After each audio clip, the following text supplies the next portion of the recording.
Chris Hall here with Turfs Up Landscaping. Welcome back to another video. Hope everybody is staying busy and making some money out there. And make sure you boys are staying hydrated. That's one thing my buddies and myself, we always check in on each other with. Make sure you stay hydrated because it's starting to warm up. And what we put out, we got to make sure we put back in. For this video, I'll be doing a voiceover while I trim up these hedges, just addressing a couple things and just talking a little bit.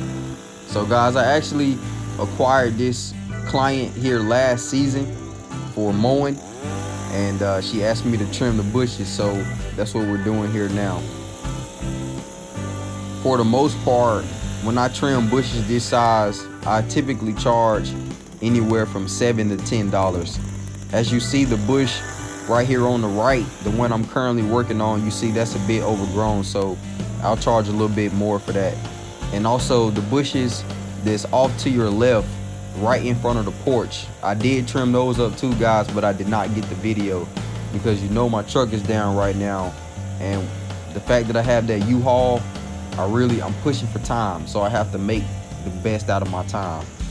So I didn't get the video on me trimming that set up there. But you see those were a little bit higher, so I would charge a little bit more for those bushes up there, and also the one I'm working on now, because I'll have to do some hacking.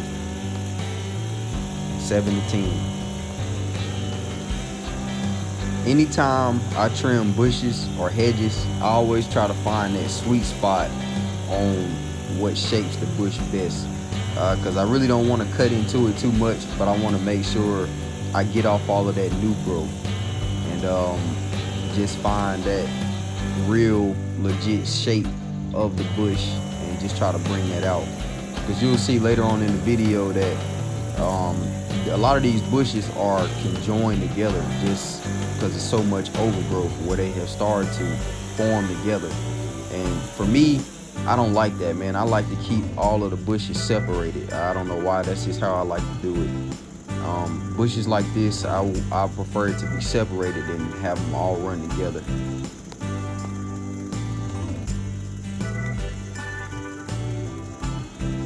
This is where things get interesting. As you see, I had to grab the loppers to really cut into the bush just because it was so overgrown and it was real thick. And I did not want to use my trimmers because, guys, I mentioned before that I had to replace the shaft on that Echo trimmer already, so I don't want to go through that again from trying to cut through branches that's too thick, just like what we see here. So that's why I grabbed those loppers, man. Take no time, just cut the whole thing from the base, and then you can just take out the whole thing that's overgrown. So it's a good hand tool to have.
So current update, my truck is still down, but what I'll do is I'll call the U-Haul place 2 to 3 days in advance, and I'll let them know. I'll say, hey, I'm gonna need the truck for X amount of days, so you can go ahead and get me on your schedule now so I won't have a problem. Because as I mentioned before, guys, I was having an issue with trying to find a truck sometimes. So I need to make sure that that don't happen again. So I'll book the truck out in advance. Like today is Friday. I already have a truck booked out for Monday and Tuesday. And as the week progresses, I'll just keep adding on to it, you know. So that's kind of how I've been working it so far, and it seems to be working. When it comes to scheduling and route planning, this U-Haul really showed me something new. Because guys, they charge you 30 cents per mile for that truck. So I have to be real efficient on how I set up the scheduling and how I set up the route, because I don't want to be driving all the way across town, because they'll be charging me for that and I'm not making no money. So that'll be hustling backwards, and I don't want to do that. I want to avoid that. So whatever side of town I'm on, if I'm gonna be on the north side, I'll be on the north side pretty much all day. All my houses will be over there. I'm telling you guys, I will not be in the truck for no longer than 15 to 20 minutes travel time. The houses are real close to each other. 3 minutes, 5 minutes, 10, 7. They are really close, guys, really close. And I set it up like this on purpose. So one, I can get in a lot more properties that way. When I'm able to smack them down close quarters, I can take on more work. And also, I have to be efficient with this truck because they're charging me by the mile. In my opinion, and my position for my business, it's really not hard to set your schedule up like this, guys. All it is communication. You have to talk to your people. So say that you look at your schedule for Monday and Tuesday, and you have somebody on schedule for Tuesday, but that guy is in the same neighborhood as somebody that you'll be cutting on Monday. So why not hit them up, give them a call, shoot them a text, say, hey, I'll be in the neighborhood today. Is it okay if I go ahead and cut? And usually 9 out of 10, the homeowner or the client will say, hey, that's fine. You can go ahead. And that way, in the future, you'll have them lined up on the same schedule on the same day.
The next thing I wanted to address is my current number of clients. So right now, guys, I'm at 43 clients, and my goal by the end of this month, by the end of April, is to have that big 50, to have 50.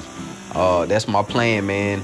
And I actually made a bet with one of my buddies, shout out to Dave at American Property Maintenance, that by the end of this month, I would have 50 clients. And guys, it's important that you get friends like that that's gonna push you and that want to see you do good, because sometimes we need that extra push, you know, especially as men, because you know that testosterone, that high energy, we always want to level up and show the next guy what we want to do, you know. And I always been like that. Like, you have to push me, you know, you have to push me. You have to talk junk to me. Like, that's just how I am. So I like that sort of thing, you know. And I feel like it really helps me, you know, especially get over that milestone. So I'm gonna have to show him, man, that end of this month it's gonna be 50.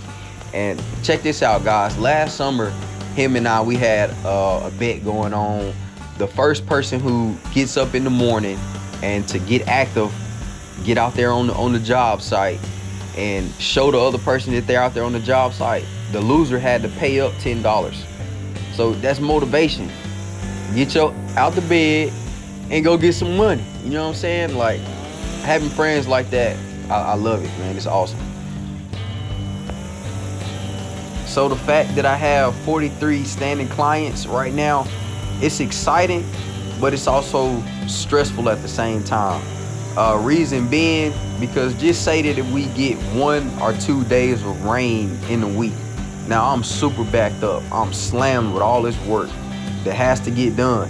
The clients is not gonna wanna hear no excuses. You know, the grass is high, the grass need to be cut. That's what I'm getting paid to do. That's what needs to be done. So I just got to keep that in mind, you know, like, when is that cap rate, especially if I don't have anybody working for me full time. Like Monday, I did 10 yards Monday. I know some of y'all big time guys probably thinking, what the fuck, 10? That's not a lot. But shit, for me, 10 is a lot. That's a lot. So the numbers are definitely going up, man. They definitely going up. Right now, I'm averaging anywhere from 6 to 8 a day. If you want to be technical, we could say 7.5 is the average of what I'm doing. But it really goes up from there, man. The beginning of the week, Monday and Tuesday, definitely be those real heavy days where I do a lot of yards, just trying to get caught up, or either new clients that I done picked on. You know, I gotta get them out the way, get them fixed into the schedule. So but yeah, man, I did 10 on Monday. That's more than I've ever done. I took my guy with me before, and we didn't even get that many done. You know what I'm saying? So I was able to do more by myself and finish at a reasonable time. So somebody please explain that to me.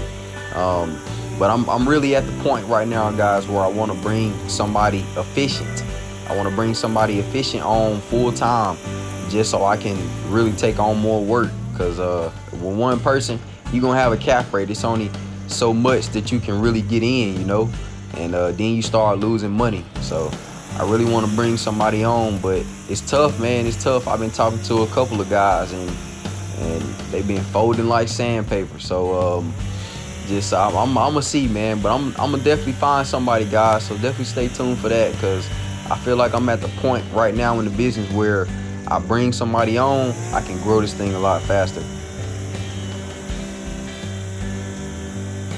I think about it like this. If I'm able to bring somebody efficient onto the team, I'll be able to double up on my work.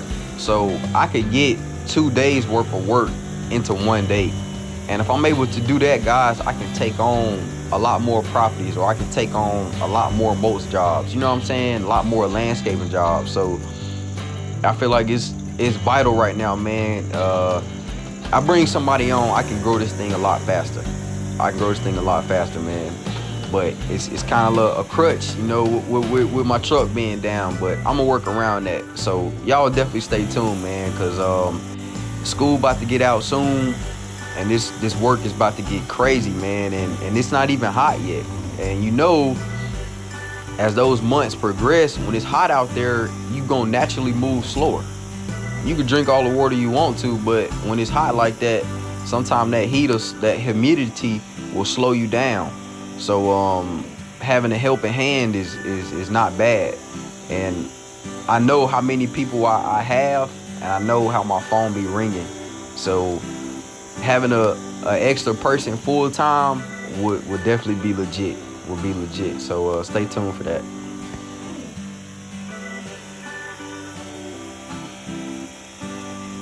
Just a tip for you young guys or anybody that may be just getting started in the business.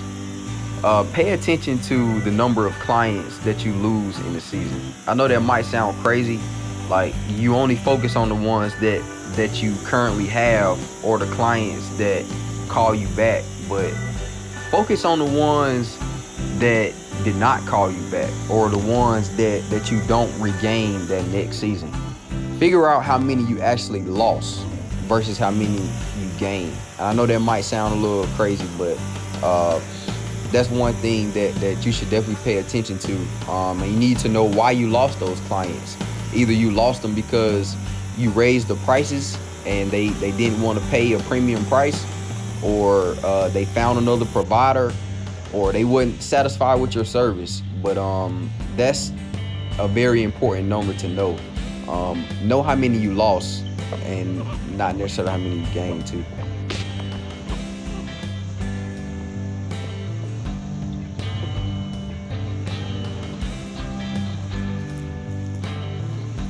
I hope I didn't talk you guys' head off too much. Stay busy. Like, comment, subscribe. I'll catch you on the next one.